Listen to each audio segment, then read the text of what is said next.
तू कुठे होतीस ताई? तू आधी आत ये.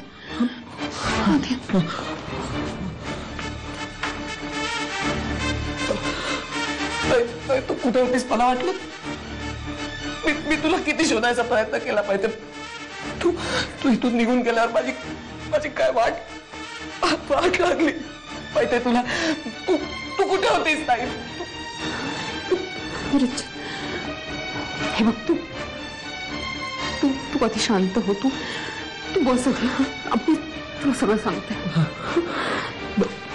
ते तर ऑफिसला गेलेत.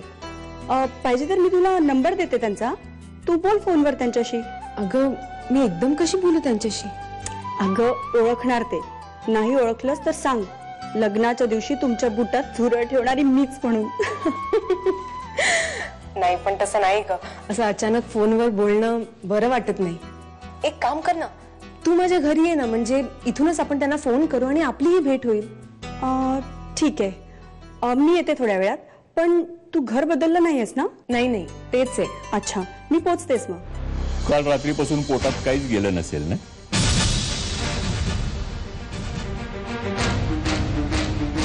पोटात अगदी कावळे ओरडत असतील.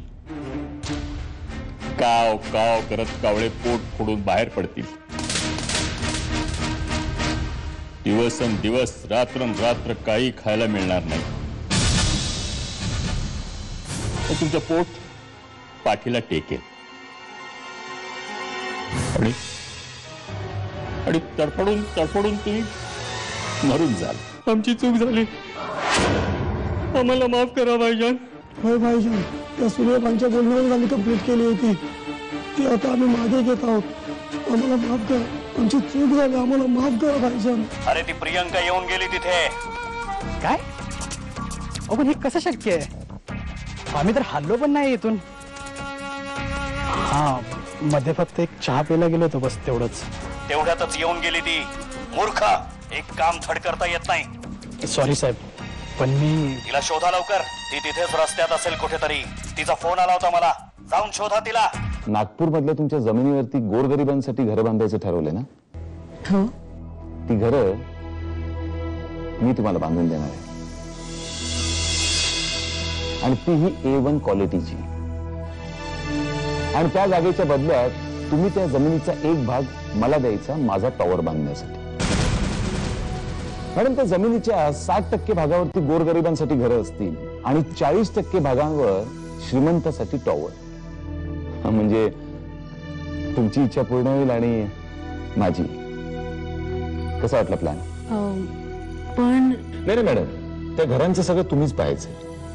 म्हणजे ती घरं कोणाला द्यायची, कितीत विकायची, त्याचे पैसे तुम्ही घ्यायचे की ट्रस्टला द्यायचे, हे सगळं तुम्हीच ठरवायचं. ठीक आहे, तुम्ही तुमचं प्रपोजल आणि त्याचे सगळे डिटेल्स इकडे ठेवून जा. मी सगळं वाचते आणि मग लवकरात लवकर तुम्हाला कळवते. That's all madam. Ma'am, I hope उत्तर पॉझिटिव्हच असेल.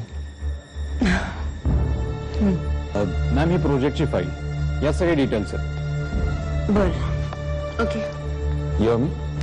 Thank you ma'am. Thank you ma'am. पण ती धनाजी काकांना भेटली नाही. कोणी सांगितलं तुला हे? नेहानी मला फोन केला होता आणि तुम्ही सांगितल्याप्रमाणे मी नेहाला आधीच सांगितलं होतं. धनाजी काका मुंबईहून आले होते, थकून झोपले होते.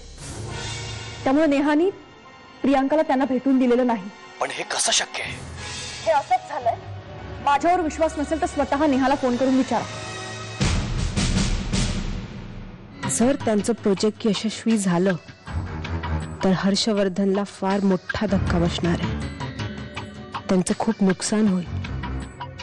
त्यांचं एवढं मोठं प्रोजेक्ट धुळीस मिळेल. त्याने मला जो दगा दिला त्याची शिक्षा त्याला मिळायलाच हवी.